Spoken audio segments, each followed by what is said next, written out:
हम जनजाति को आदिवासी कहते हैं, कोई उनको वनवासी कहते हैं। ये आदिवासी है, आदिम आदिवासी, तो सृष्टि के आरंभों से ही ये धरा पे और रहते हैं। और उनके जीवन शैली ये केवल कोई आध्यात्मिकता ही भरा हुआ है, और सुख शांति आनंद प्रेम में जीना जानते हैं। राष्ट्रपति द्रौपदी मुर्मू मेन किया जे जनजाति समाज दो आदिवासी को मेताव को थना ना कि उनको दो वनवासी। मेनखान कुछ हर नौका मेना का जहां दो जनजाति समाज वनवासी मेन कतन को संबोधित को से वनवासी को मेताव को थना नौका के आबुरन होम मिनिस्टर से गृह मंत्री अमित शाह कुछ दिन लाहारे मिटन भाषण पे आंजोम लेते हैं जहां रे मेन ले आए जे आदिवासी दो वनवासी कना को मित तरफ से को मेन किया जे राष्ट्रपति द्रौपदी मुर्मू नोडे इनडायरेक्टली मेन के होम मिनिस्टर रिप्लाई एमा दिया जे जनजाति समाज दो आदिवासी कना को ना कि उनको दो वनवासी कना को। राष्ट्रपति द्रौपदी मुर्मू नवा जहां भाषण मेना काते नवा पूरा सोशल मीडिया रे वायरल कना साउते हर अडी जस्ती को कुसिया कना, खासकर आदिवासी समाज अडी प्राउड को फील कना राष्ट्रपति द्रौपदी मुर्मू चेतान रे चेतिही राष्ट्रपति द्रौपदी मुर्मू नौकान कथा आज मिटन उन मरांग मंच खने रोड केदे देला नवा वीडियो क्लिप नासे अबुन नेल कागे। हम जनजाति को आदिवासी कहते हैं, कोई उनको वनवासी कहते हैं। ये आदिवासी है, आदिम आदिवासी, तो सृष्टि के आरंभों से ही ये धरा पे और रहते हैं। और उनके जीवन शैली ये केवल कोई आध्यात्मिकता ही भरा हुआ है, और सुख शांति आनंद प्रेम में जीना जानते हैं। तो बेगाते को जहां लका वीडियो क्लिप पे नेल के तबुन जहां राष्ट्रपति द्रौपदी मुर्मू मेन के आज जनजाति समाज दो आदिवासी कना को ना कि उनको दो वनवासी कना को नुआ इदी कतन की राष्ट्रपति द्रौपदी मुर्मू मेन के बुन आदिवासी समाज आयमागान पॉजिटिव कथा लय कदाय आदिवासी दो चिद लकान दा लकान होड़ कना को जे उनको दो जल्दी बांग को रगा थेना से उनको दो प्राकृतिक साथ जुड़ा हुआ होड़ कना को नुआ इदी कतन की राष्ट्रपति द्रौपदी मुर्मू तिहिं आदिवासी पूरा विशेष विस्तार ते उनको जहां विशेषता मेना कदा नुआय उल्लेख कदा देला नुआ वीडियो को लेबर बुन नेल लगे जहां वीडियो नेल कतन दो आपे होडी नापाय से अडी मौज पे बुझावा ना खातिर आपे जतो कटे नेहर रिक्वेस्ट मेना कदा जे तिहा नुआ वीडियो अकल मुचद भी बिना तापते नेल तबुन पे और भी बढ़ जाती है। जनजातीय समुदाय की जीवन शैली सहज रूप से ही अध्यात्म की मूलभूत प्रेरणाओं के निकट होती है। हम जनजाति को आदिवासी कहते हैं, कोई उनको वनवासी कहते हैं। ये आदिवासी है, आदिम आदिवासी, तो सृष्टि के आरंभों से ही ये धरा पे और रहते हैं। और उनके जीवन शैली ये केवल कोई आध्यात्मिकता ही भरा हुआ है, और सुख शांति आनंद प्रेम में जीना जानते हैं। हिंसा से दूर रहते हैं। हम जानते हैं ये आदिम काल में जैसे थे आज भी ऐसे ही है। जैसे कि गीली मिट्टी, उसको जैसे बनाओ ऐसे बनते हैं। और प्रकृति के पूजा करते हैं, लेकिन केवल प्रकृति नहीं, पंचतत्व को पूजा करते हैं। ये धरती, ये आकाश, वायु, जल, सूर्य, चंद्र, इसको पूजा करते हैं। कोई कंस्ट्रक्शन बनाने के, कोई मंदिर, कोई पूजाशाला बनाते नहीं। वो कहते हैं कि ये धरती, आप सोचिए, हम सब सोचेंगे ये धरती नहीं होता तो हम रहते, ये वायु नहीं होता तो हम सांसें लेते, ये जल नहीं होता तो हम क्या, शरीर निर्वाह के लिए जो जल चाहिए वो कभी नहीं होता।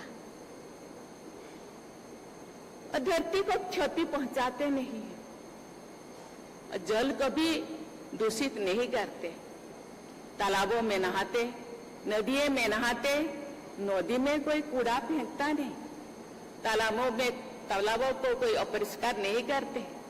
धरती को जरूरत के मुताबिक कभी चोट पहुंचाते तो उसके पहले उसको नमन करते हैं, पेड़ पौधा पूजा करते हैं, वो सही है। आज तो गैस आ गया है, लेकिन एक दिन था पेड़ से ही हम खाना बनाते थे, लेकिन सूखे पेड़ को चुनते हैं। किसी भी कारण कोई पेड़ को चोट पहुंचाते करने के लिए मजबूर हो जाते हैं तो उसके पहले उनको नमन करते हैं। सूर्य को पूजा करते हैं। आप सोचिए सूर्य नहीं होता तो क्या होता, पेड़ पौधा नहीं होता तो ये जितने हवा परमपिता परमात्मा ने धरती पे दिए हैं वो खत्म हो जाता। आज पेड़ पौधा है इसीलिए वो रोटेट होता है। आज समुद्र नदी है इसीलिए बारिश हो रहा है, लेकिन हम क्या कर रहे हैं? इसलिए इसी दृष्टि से ये आध्यात्मिकता से आदिवासी समाज भरपूर है। फुट फुट का उनके मन में आध्यात्मिकता भरी हुई है। पेड़ पौधा में वो रहते हैं क्योंकि कभी कभी किसी आदिवासी उनको उनके वंशज, पेड़ पौधों के वंशज कहते हैं। इसीलिए लेकिन अभी का रहन सहन जिंदगी के साथ वो थोड़ा दूर है। उनको उसी के साथ शामिल, आधुनिकता के साथ शामिल करने के लिए हमको प्रयास करना चाहिए, क्योंकि हम इंक्लूसिविटी में या समता में हम विश्वास करते हैं। 2047 विकसित भारत बनाने के लिए हम सोचे हैं, क्योंकि 100 साल स्वाधीनता के 100 साल पूर्ति हो जाएगा 2047 में। प्रधानमंत्री, पूर्वतन प्रधानमंत्री अटल बिहारी वाजपेयी कहते थे, ये देश एक जमीन का टुकड़ा नहीं है जीता जागता राष्ट्र पुरुष है। राष्ट्र पुरुष का प्रत्येक अंग हिमालय से लेकर के कन्याकुमारी तक अक्षत होना चाहिए, क्षति नहीं होना चाहिए। ऐसे ही ये भारत में रहने वाले जनता, कोई भी समाज पीछे ना रह जाए, तो ना हम विकसित भारत कहेंगे, सामुद्रिक विकास कहेंगे। और आध्यात्मिकता से भरपूर है, मैं तो बार बार कहती हूँ, लेकिन कुछ चीजें मैं गीली मिट्टी भी उनके साथ भी तुलना की, कुछ चीजें कुछ लोग उसका सुजोग लेकर के डाइवर्ट करने के लिए प्रयास किए हैं, उनको पता नहीं चलता।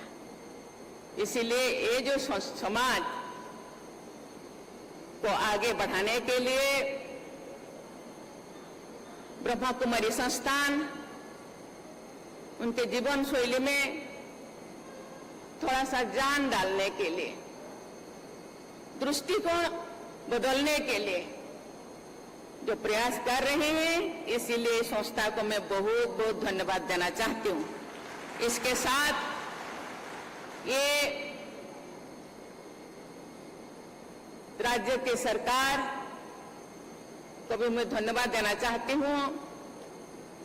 उनके लिए विशेष रूप से बहुत सारी योजनाएं बना रहे हैं, पढ़ाई से लेकर से हेल्थ के लेकर से।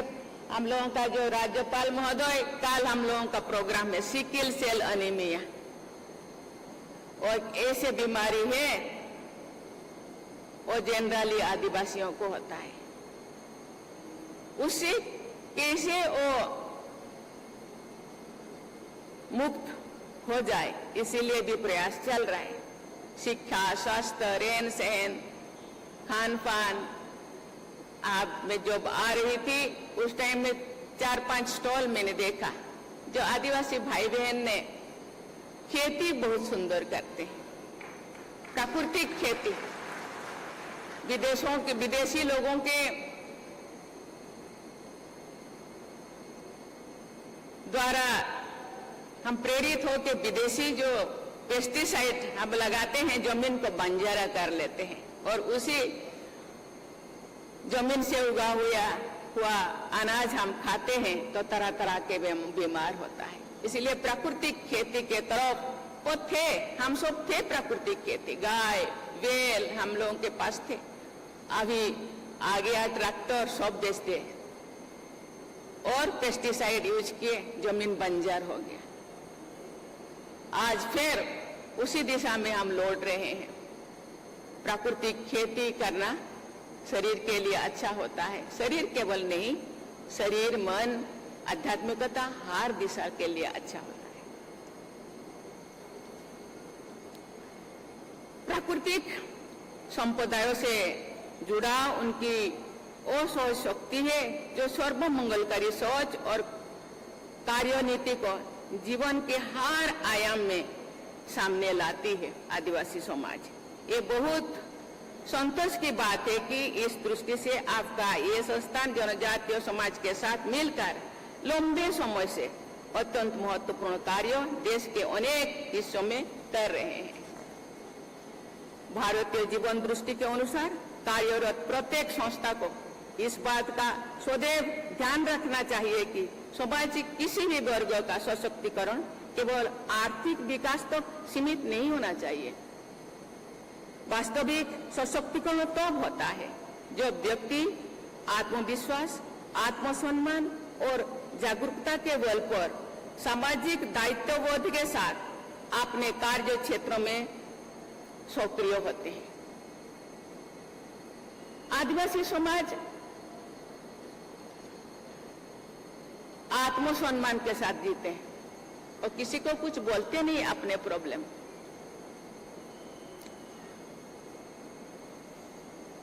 200-300 साल ब्रिटिशों ने देश को जब शासन किए, अभी भी थोड़ा थोड़ा है, उनको इसीलिए दूसरों के साथ बातें करना वो पसंद नहीं करते। कहीं वो ऐसे उनके साथ बात किया जाए जो उनका आत्मसम्मान से ठेस पहुंच जाए। इसीलिए अपने प्रॉब्लम किसी को कहते नहीं है। जो भी स्कीमें चल रहा है देश में या राज्य में, वो मेरे गांव पे या मुझे मेरे एरिया को भी दिया जाए, ये बात भी वो बोलते नहीं। वो कहते हैं जो हो रहा है तो हमारे गांव में भी एक दिन होगा, इंतजार करते हैं। धैर्यता उनके पास बहुत है क्योंकि वो शांति से रहना पसंद करते हैं। आध्यात्मिक जागृति व्यक्ति को उसकी आंतरिक शक्तियों का अनुभव कराती है और साथ ही इसे सकारात्मक सोच को जीवन के उच्च आदर्शों के साथ और जोड़ते हैं। देवियों और स्वजनों, तेजी से बदलती दुनिया में आधुनिक तकनीक का महत्व लगातार बढ़ता जा रहा है। इसीलिए आज आवश्यकता के इस बात की है कि जनजातीय युवाओं को आधुनिक शिक्षा, कौशल विकास और डिजिटल सशक्तिकरण से जोड़े, साथ ही उनकी सांस्कृतिक पहचान और आध्यात्मिक विरासत को भी सुरक्षित रखे। विकास और संस्कृति दोनों का संतुलन ही एक सशक्त एवं समृद्ध समाज का आधार है। सार्थक विकास वो है जो हमारी जड़ों और जीवन मूल्यों से प्रसिद्धि ग्रहण करे तथा उन जड़ों को मजबूत भी बनाए।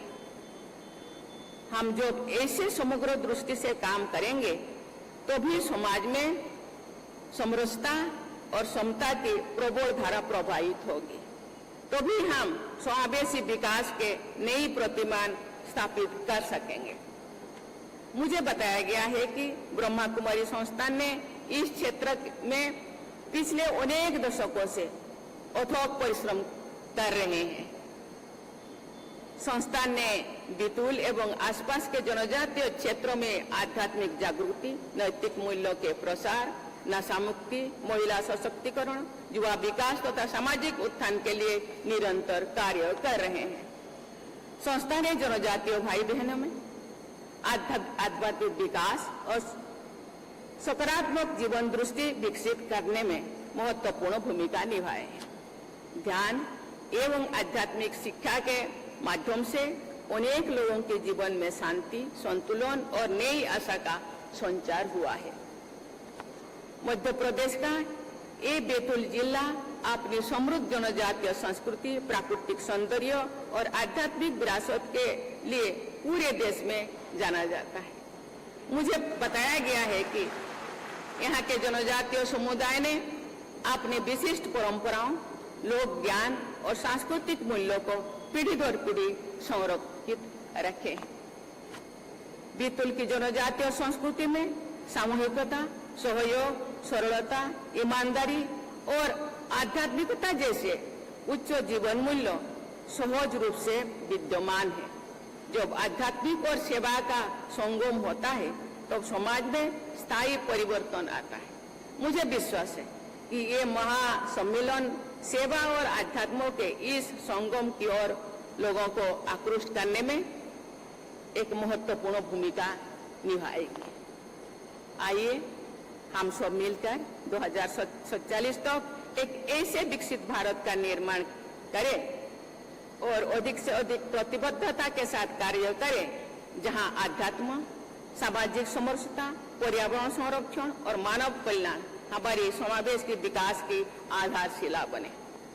मैं एक